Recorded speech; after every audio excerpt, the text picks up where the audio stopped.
everyone, I'm Timothy Michael and welcome back to E.P.I.C Pride, where I give you all the tea in entertainment, political, international, and cultural LGBTQ+ news. But first, a word from our sponsor. Santa Monica College is a public community college with more than 90 fields of study, a proud leader among California's community colleges and transferring students. There's a seat for you at Santa Monica College. Click for more info. Sadly, Supreme Court Justice Ruth Bader Ginsburg has passed away at the age of 87, the court has announced. She had suffered from 5 bouts of cancer, most recently a recurrence in early 2020 when a biopsy revealed lesions on her liver. She passed away on September 18th. This vacancy now gives Trump the opportunity to further solidify the conservative majority on the court and fill the seat of a woman who broke through the glass ceiling at a time when few women even attended law school with a different justice who could steer the court to the right on social issues.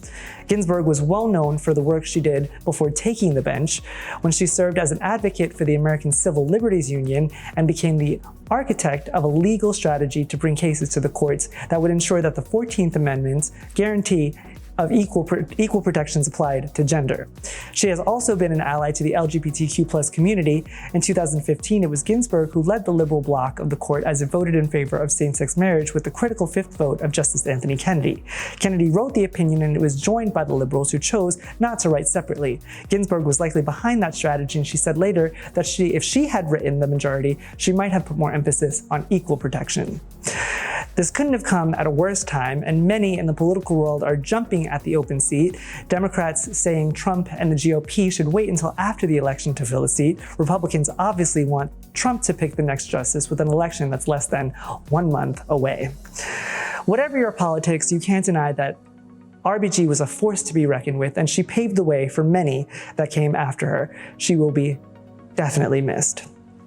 The National LGBTQ Anti-Poverty Action Network, the network, launched a new campaign that urges presidential candidates to address issues of LGBTQ+ poverty in the United States. The National Center for Lesbian Rights and Justice work at the VADE group co-coordinate the network with over 100 member organizations and advocates.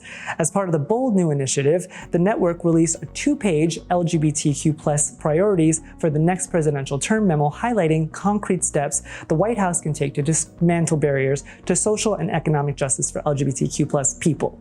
The recommendations include investing in LGBTQ+ communities, strengthening anti-poverty programs, and fighting discrimination. LGBTQ+ people and families are more likely to be living in poverty and participate in federal anti-poverty programs than the general population. Additionally, LGBTQ+ people also face compounded discrimination based on intersex identities due to systematic racism. The network encourages the White House to prioritize addressing LGBTQ+ poverty during the next presidential term.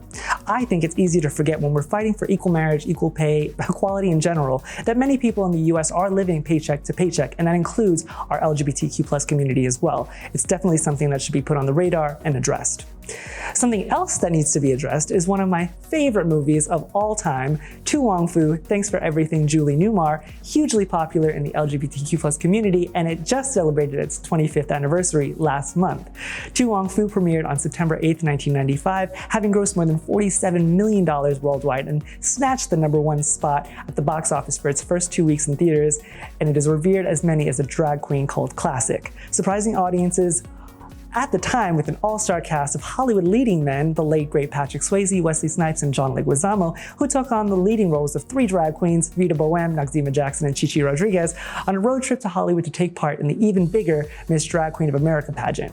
The movie is not only beautifully written and acted, it's laugh out loud funny, but it really put drag queens on the map for a wider mainstream audience. If you haven't seen it, what could be a better time? It's available on Netflix and Amazon Prime Video. That's my recap of what's happening in the LGBTQ+ community. I'm Timothy Michael, and remember, be loud, be proud, be you, and be epic. All Black Lives Matter, vote. I'll see you next time.